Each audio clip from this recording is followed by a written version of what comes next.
Carbon footprint is measured to of the total amount of carbon dioxide, the greenhouse gas emission that are directly, indirectly caused by an activity or which are accumulated over lifespan of a product, person or organization of even of a city.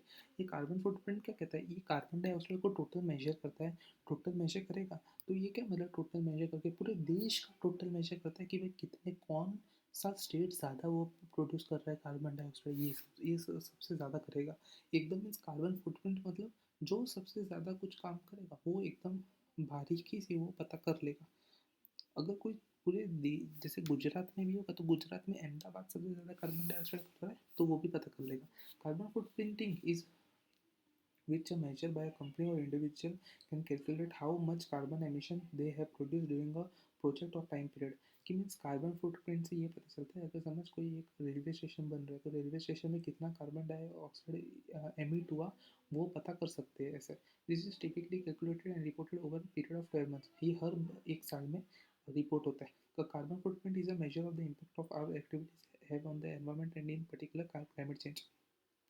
इसकी वजह से क्या environment में दिक्कत पड़ रही है, क्या क्लाइमेट चेंज दिक्कत हुआ, वो सब पता करता है। It relates to the amount of green house gases produced in our day to day life through burning fossil fuels for electricity, heating and transportation etcetera.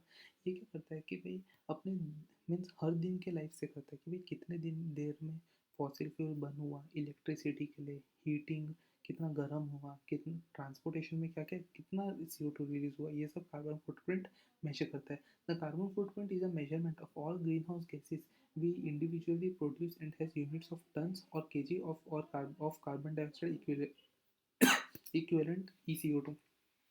ये सब मेजर कर लेता है कि कितना टन कार्बन डाइऑक्साइड रिलीज हुआ क्या या फिर कितना किलो रिलीज हुआ। ECO2 is calculated by multiplying the emissions of each of the 6 greenhouse gases by its 100-year global warming potential। ये ECO2 है वो जो उसका 6 साल का जो 6 ग्रीन हाउस गैसेज जितने हैं, 6 ग्रीन हाउस गैसेज है उसको 100 ईयर ग्लोबल वार्मिंग पोटेंशियल से सब कैलकुलेट करके मल्टीप्लाई करके सब मेजर किया जाता है। इन calculation of carbon footprint if all 6 of Kyoto Protocol 1997 greenhouse gases are considered, that is ये सब 6 greenhouse gases है। Carbon footprint can sometimes also express in kilo carbon rather than kilo carbon dioxide. वो kilo carbon में भी कभी कभी major कर देता है, किलो कार्बन डाइऑक्साइड में करना चाहिए तो किलो कार्बन में भी कर सकता है वो ऐसा। Kilo carbon dioxide can be converted into kilo carbon by multiplying with factor of 0.27। कि भाई अगर किलो कार्बन डाइऑक्साइड से किलो कार्बन में अपने को करने का मेजर तो जो भी आया किलो कार्बन डाइऑक्साइड इंटू 0.27 से मल्टीप्लाई कर देने का ऐसा। The best way is to calculate the carbon dioxide emission based on the fuel consumption. For example, burning 1 liter of petrol produces 2.3 kg of carbon dioxide।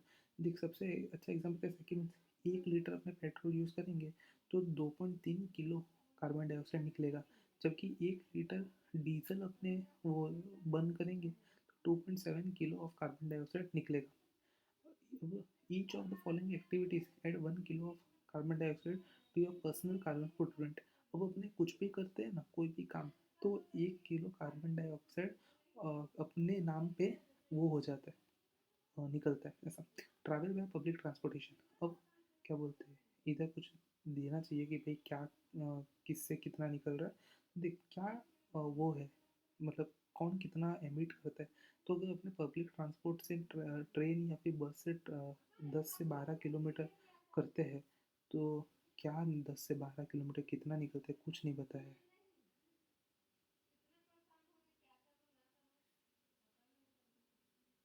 Fly with a plane of a distance of 2.2 kilometer or operate your computer for 32 hours। Production of 5 plastic bags, production of 2।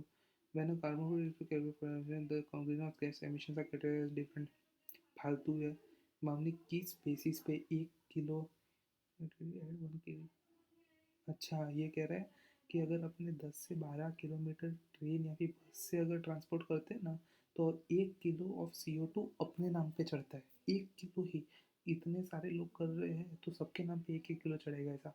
Fly with the plane, अगर plane से करते हैं 2.2 kilometre भी अगर अपने ने transport किया ना तो 1 किलो।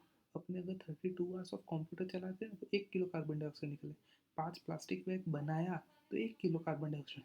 दो प्लास्टिक बॉटल्स बनाए तो 1 kilo carbon dioxide. Direct emission of a carbon footprint, एक ही बार में निकलता है कौन है?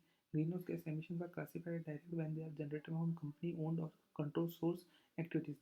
These are called scope 1 emissions and are accounted for as such. Scope 1 emissions largely include fuel burned in company own asset and air conditioning. अब air conditioner में CFC ये सब होता है, तो अभी के टाइम पे CFC नहीं है तो कार्बन डाइऑक्साइड रिलीज करता है।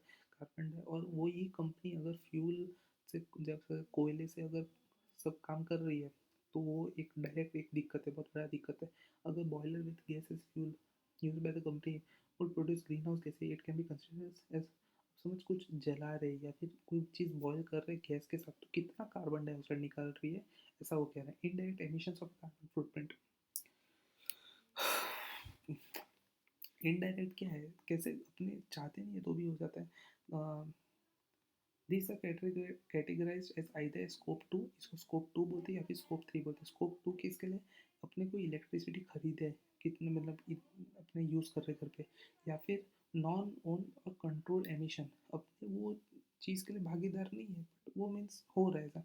जैसे कैसे air travel, use of paper, ये सब के कारण अपने मीन्स करना पड़ता है अपने को ऐसा, पर चाहते नहीं है कि हो ये सब। कैलकुलेटर से अपने कौन चाहता है ऐसा।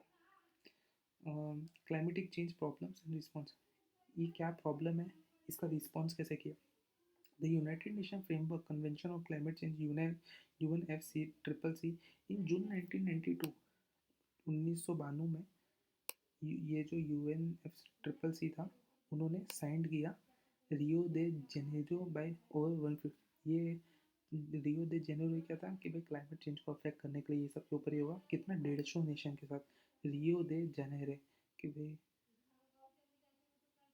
राहत दो जाना जानवी, ऐसा राहत दो जानवी, तो रियो रियो दे जानेरियो, ऐसा वो लोग भाषा अलग बदल देते हैं ऐसा।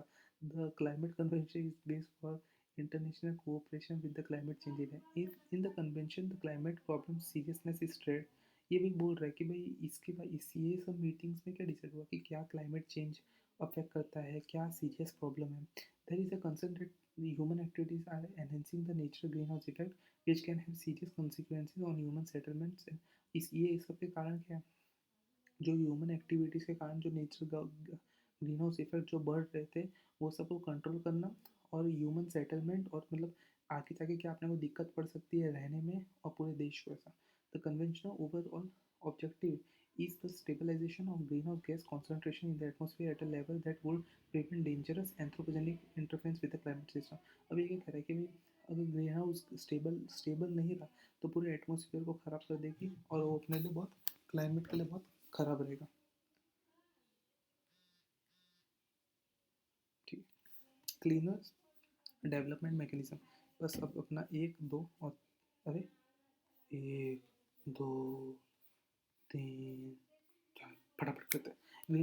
Cleaner development mechanism. Cleaner development mechanism क्या कहते हैं? The UN Kyoto protocol Japan 1997 establish binding green house gas emissions reduction targets. इन्होंने क्या है कि भाई एक प्लान बनाया है कि कैसे अपने ग्रीन हाउस गैस को अपने कम कर सकते हैं। To help achieve this target the protocol introduce 3 flexible mechanism. इन्होंने 3 फ्लेक्सिबल मैकेनिज्म बनाए कि भाई ये कैसे इम्प्लांट होगा, क्या कर सकते हैं। Mechanism international emission trading joint implementation and the clean development mechanism. क्या बोला है कि पहले इंटरनेशनल जो पूरे देश विदेश में जो ट्रांसपोर्टेशन में कुछ अगर गैसेस निकल रहे हैं उसको कम करो, साथ में मिलके कम करते हैं और साफ करते हैं, जो गंदगी हुई है उसको साफ करते हैं। ऐसा ये 3 फ्लेक्सिबल मैकेनिज्म पे ये वर्क कर रहे थे। अब इन्होंने एक आर्टिकल बनाया, article 12 of Kyoto protocol defines the clean development mechanism. ये एक क्लीन डेवलपमेंट मैकेनिज्म पे मानते हैं to assist countries without emission targets in achieving sustainable development. बोल रहा है कि भाई तुम ज़्यादा एमिशन मत करो और एक शांति से डेवलपमेंट करो, ये इनका आर्टिकल कहता है। Help those countries with emission reduction targets under Kyoto.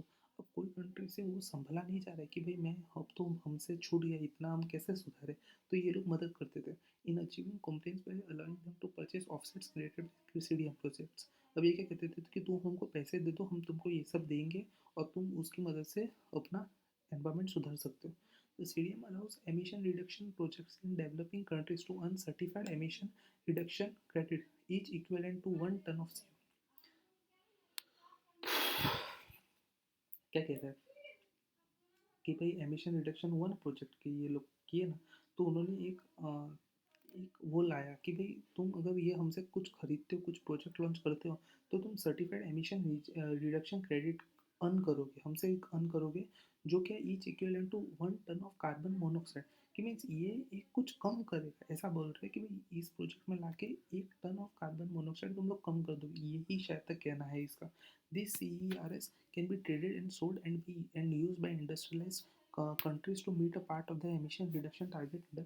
अब क्या कि बोला कि ये CER तुम खरीदो या फिर बेचो, तो इससे क्या कि तुम्हारा एमिशन जो है वो बहुत कम हो जाएगा, और तुम कायोतो प्रोटोकॉल फॉलो करोगे, और जो इंडस्ट्रीज में से जो धुआं निकलता है वो उतना नहीं निकलेगा। The mechanism stimulates sustainable development and emission reduction by giving industrialized countries some flexibility in how targets. क्या कह रहा है कि भाई अगर तुम ये कायोतो प्रोटोकॉल फॉलो करते हो तो हम तुम्हारी मदद करेंगे सब काम करने में, और वो तुम्हारे लिए अच्छा रहेगा कि भाई एक सस्टेनेबल डेवलपमेंट रहेगा, एक धीरे धीरे डेवलपमेंट होगा, तो एनवायरमेंट हार्म नहीं होगा और ना ही तुमको एनवायरमेंट हार्म करेगा। Carbon credit or CAER is tradeable certificate to emit 1 ton of carbon or carbon dioxide equivalent.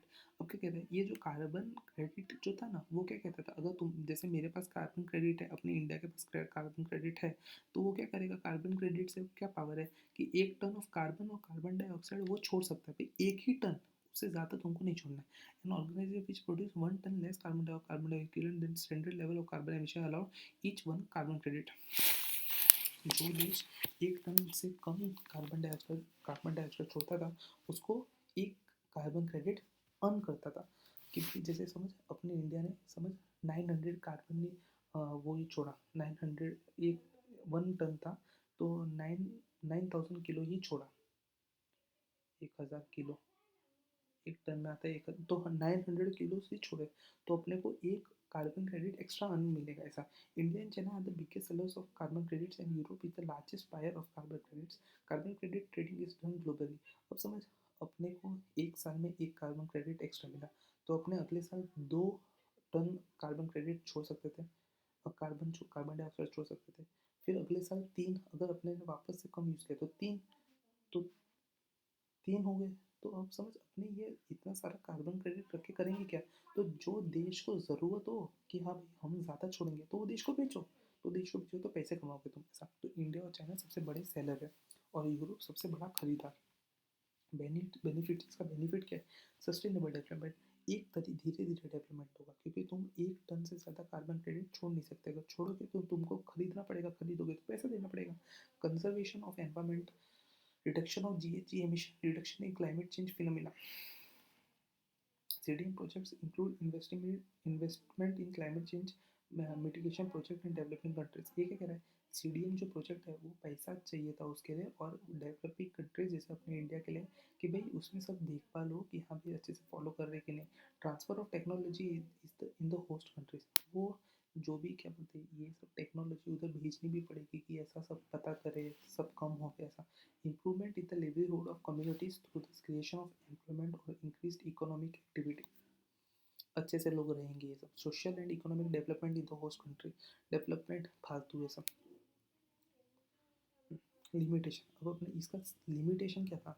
Number of weakness of the CDM has been identified by world. इसका world bank ने देखा कि भाई इसका weakness क्या है। Several of this issues were addressed by the new program activities. New program activities में कुछ पता गया, which moves to approving bundles of project instead of accrediting each project individually. हर प्रोजेक्ट को इंडिविजुअली ये लोग अप्रूव करते थे, बट अब इतना मतलब हर मतलब समझ, एक ही मिनट समझ, शायद तक ये लोग ऐसा कहना चाह रहे हैं कि एक कुछ भी काम करना होता था ना ये लोग को, तो समझ एक कंपनी खोली है तो भाई इतना रिलीज होगा, तो भाई चलो, तो अब इतने सारे एक एक कंपनी का कौन डेटा रखे यार, तो उन्होंने बोला छोड़ना भाई सब कंपनी को दे दो ऐसा, बाद में देखेंगे क्या कितना है। A report on climate change and carbon market 2012 suggested that the CDM was in danger of collapse because of lower price of carbon and the failure of government to guarantee its existence into the future। अब क्या कह रहा है कि भाई जो ये carbon credit थे ना वो सस्ता बिकता था, तो सस्ता बिकता तो लोग बोलते लाओ मेरे को दे दो, मेरे को दे दो, ये लो दे दो, तो ये सब इसकी वजह से वो फेलियर रह गया। Another concern regarding CDM was whether it would allow allow rich northern countries and in particular companies to impose projects that were contrary to the development interest of host countries. अब ये क्या करे, ये क्या कहना चाह रहे हैं, अब समझ सस्ते में बिक रहा है और सस्ते में बिक रहा है, और जो बाहर की फॉरेन कंट्रीज थी वो तो कितने पैसेदार थे, तो वो लोग तो ये खरीद खरीद के वो तो कितने जल्दी बढ़ जाएंगे। बट इसका लोगों का ये रूल लाने का मतलब क्या था कि एक सस्टेनेबल डेवलपमेंट रहे, कि भाई वो लोग को खरीदना होगा तो पैसे लगेंगे तो नहीं खरीदेंगे, बट कम पैसे लग रहे थे इसके लिए खरीद रहे थे वो लोग भी। To elevate this concern the CDM request host countries to confirm that CDM projects contribute to their own sustainable development. तो यही बोला कि भाई ये तुम्हारे लिए भी है, अच्छे से पालन करो ऐसे सब। International rules also prohibit credits for some kinds of activities, notably nuclear power and avoided deforestation. अब क्या कहा कि भाई ऐसा नहीं कि भाई तुम क्रेडिट खाली बेचते जा रहे हो, अब सामने वाले कम उसको बताना पड़ता था कि भाई तुमको क्यों क्रेडिट चाहिए भाई, ऐसा तो नहीं ना वो न्यूक्लियर वेपन बना रहे हो इसके लिए इतना सारा क्रेडिट चाहिए उनको। International steps for mitigating global change, ये देख एक एक वर्ड के है, क्या क्या काम हुए, ये सब में इतना फालतू टाइम नहीं है, लेकिन लगता है पढ़ना पड़ेगा, नहीं पढ़ना पड़ेगा। सबसे पहला क्या था, पेरिस एग्रीमेंट। पेरिस एग्रीमेंट क्या कहता था, तो Paris agreement is an agreement with the United Nations framework convention of climate dealing with mitigation adaptation finance starting in the year 2020। यही बस क्लाइमेट चेंज के लिए ये पेरिस एग्रीमेंट बना था 2020 में, कि भाई सब शांति से हुए, एक दूसरे रहने लगे और भाई कुछ हार्म ना करे। The agreement language was negotiated by representatives of 196 states parties at Paris France on 12 December 2015। 196 states थे पेरिस के अंदर, तो फ्रांस में ये सब हुआ 12 दिसंबर 2015 को। The Paris Agreement long-term goal is to keep the increase in global average temperature to well below 2 degrees Celsius above pre-industrial level, to limit the increasing level to 1.5 degrees Celsius, since this would substantially reduce the risk and effect of climate change। क्या कह रहा है कि भाई जहाँ company ये सब होगा ना, उधर 2 डिग्री सेल्सियस, उधर तो ठंडी रहती है तो 2 डिग्री सेल्सियस से ऊपर नहीं जाना चाहिए, और तो वो एक लिमिट ही होनी चाहिए। अगर बढ़ रही है तो 1.5 डिग्री सेल्सियस ही हर साल बढ़े, ऐसा नहीं कि भाई बढ़ती गया, ऐसा नहीं। Additionally the agreement aims to strengthen, तो मीन्स एक लिमिट लग जाती थी कि मीन्स 100 कंपनी ही 100 कंपनी ऐसा। Additionally the agreement aims to strengthen the ability to deal with the impacts of climate change. तो वो मीन्स अग्रीमेंट से ये लगता था कि भाई नहीं, आगे जाके ये लोगों को इफेक्ट नहीं करेगा। तो Paris deal is the world first comprehensive climate agreement. जो पेरिस डील थी वो सबसे पहला अग्रीमेंट था कि भाई क्लाइमेट को वो अपने लिए बचा रहे थे। मॉन्ट्रियल प्रोटोकॉल, अब ये मॉन्ट्रियल प्रोटोकॉल क्या है, इन 1987 में क्या हुआ, 27 industrialized countries signed as international agreement to protect ozone. 27 कंट्रियों ने एक साथ मिलकर ओजोन लेयर को बचाने का वो लिया, अग्रीमेंट साइन किया। This agreement is known as Montreal protocol. The main points of the agreement, क्या मेन पॉइंट है कि भाई वो लोग प्रोडक्शन कम लिमिट में रखेंगे और ओजोन को डिप्लीट होने नहीं देंगे। टू फ्रीज प्रोडक्शन, सीएफसी को बंद कर देंगे 1986 लेवल में, और तो क्या बोलते हैं उसका प्रोडक्शन कम कर देंगे 50% बाय 1999। भाई 1986 में थोड़ा बंद हो गया था, बट बोला कि 1999 तक हम 50% कर देंगे, ऐसा कि हम बंद तो नहीं कर सकते ऐसा। To help the developing countries to implement use of alternative, तो क्या बोला कि भाई ये वो लोग ने मदद किया कि भाई अपने तो कम कर रहे हैं, बट डेवलपिंग कंट्रीज के पास इतना पैसा ही नहीं है कि भाई वो लोग सीएफसी को कोई अल्टरनेटिव वो लोग कर पाए, तो वो लोग को थोड़ा हेल्प करेंगे हम लोग। अब टिल नाउ देख खाली 27 ने किया था, अब क्या है 175 कंट्रीज ने मॉन्ट्रियल प्रोटोकॉल साइन कर दिया। Due to this protocol ozone layer is likely to return to normal level, इसके इसके हिसाब से 2050 तक ओजोन लेयर ठीक हो जाएगा ऐसा। अर्थ समिट क्या कहता है, देख रियो दे जेनेरिया, कि भाई ये वही बात है, the earth summit establish to reduce, अपने पहले बात किया था रियो दे जेनेरिया के बारे में। अब क्या कि भाई सस्टेनेबल डेवलपमेंट की बात किया था, टू एड्रेस न्यू, आगे क्या दिक्कत आएगी, आगे क्या नहीं दिक्कत है कि उसके बारे में ये बात करता था। ग्रीन इकोनॉमी, पॉवर्टी इरेडिकेशन, ये बोल रहा था साफ सुथरा इकोनॉमी रखो कि भाई कोई दिक्कत ना आवे, और गरीबों की मदद करो, सस्टेनेबल डेवलपमेंट, और एक लिमिट पे डेवलपमेंट करो। कायोतो प्रोटोकॉल, जनवरी 2019 से इन 1997 में क्या हुआ कि भाई कायोतो जापान में ये डिस्कशन हो रहा था कि भाई 37 इंडस्ट्रियलाइज्ड कंट्रीज, जिधर बहुत सारी इंडस्ट्रीज थी ना, वो सब कंट्रीज मिलके यूरोपियन कम्युनिटी में बैठक की कि भाई ग्रीन हाउस गैस कम करो। ग्रीन हाउस गैस कम करने के लिए क्या करना पड़ेगा, उन्होंने पहले तो ग्रीन हाउस एमिशन वो लोग ने 5% कम किया 1990 से 2012 तक। जो ये प्रोटोकॉल के लिए मीन्स कारण 5% कम हुआ 1990 से 2012 तक। क्या है कोपेनहेगन इंटरनेशनल कॉन्फ्रेंस ड्यूरिंग 7 से 19 दिसंबर 2009 तक ये चला। An international conference was held at Copenhagen Denmark, Denmark में हुआ था। यूनाइटेड डेनमार्क में after United nation climate change conference. United Nations climate change conference के बाद ये लोग ने एक अलग रखा कॉन्फ्रेंस की, नहीं हमको भी रखना है। तो ये कब दिसंबर 2007 से Bali to prevent climate changes and carbon emissions. ये 2007 में भी हुआ था कि बाली में, कि भाई वो लोग प्रिवेंट करने के लिए कि भाई कार्बन एमिशन। तो इसमें क्या डिसीजन हुआ कि 192 नेशनों ने साथ दिया और एनजीओज ने भी, कि journalist and other representative attended the conference. अब 192 में एनजीओ, जर्नलिस्ट और अदर जो कॉन्फ्रेंस जो न्यूज़ रिपोर्टर थे उन्होंने शामिल हुए ये मीटिंग में। United Nation framework convention at climate change has received subscriptions of natural pledges to cut or limit emission of greenhouse gases by 2020 from 75 parties which together account for more than 80 of। कह रहा है भाई कम कर दो, ये भाई 80% तक global emission कम कर दो, यही सब फालतू है। Vienna convention, convention for the protection of ozone layer, कि भाई ओजोन लेयर को बचाओ। ये कहता था भाई ओजोन लेयर को बचाओ, ठीक तो हम कर ही रहे, कम तो हम कर ही रहे, लेकिन ओजोन लेयर को ही बचाओ।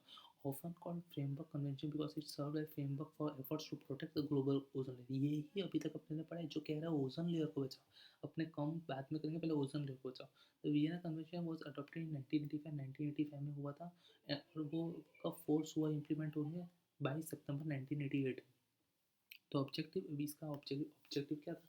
Convention work for parties to promote cooperation by means of systematic observations, research and information exchange on the effects of human activities on the ozone layer, to adopt legislative और administrative measures against activities likely to have adverse. अब क्या कह रहा है, कोई अगर देश ये सब क्या बोलते हैं ओजोन लेयर ज़्यादा खराब कर रहा है तो उस पर कोई एक्शन सब बैठा सकते हैं, ऐसा कह रहे हैं। The parties to Vienna convention meet once every 3 years back to back. The parties to the Montreal protocol in order to take decision design to the administration. अब क्या कह रहा है कि भाई ये हर 3 साल में एडमिनिस्ट्रेशन इधर बैठता है और देखता है कि भाई क्या कोई दिक्कत नहीं है ना, कि कोई अफेक्ट कर रहा है, कि कोई मान नहीं रहा बात, ऐसा सब, और कोई अलग डिसीजन बदलना हो तो ये सब। In 2009, the Vienna Convention became the first convention of any kind to achieve universal rectification। 2009 में वियना कन्वेंशन सबसे पहला कन्वेंशन बना कि भाई वो सब उसकी बात सब माने और सब हो गया। चलो भाई खत्म हुआ चैप्टर।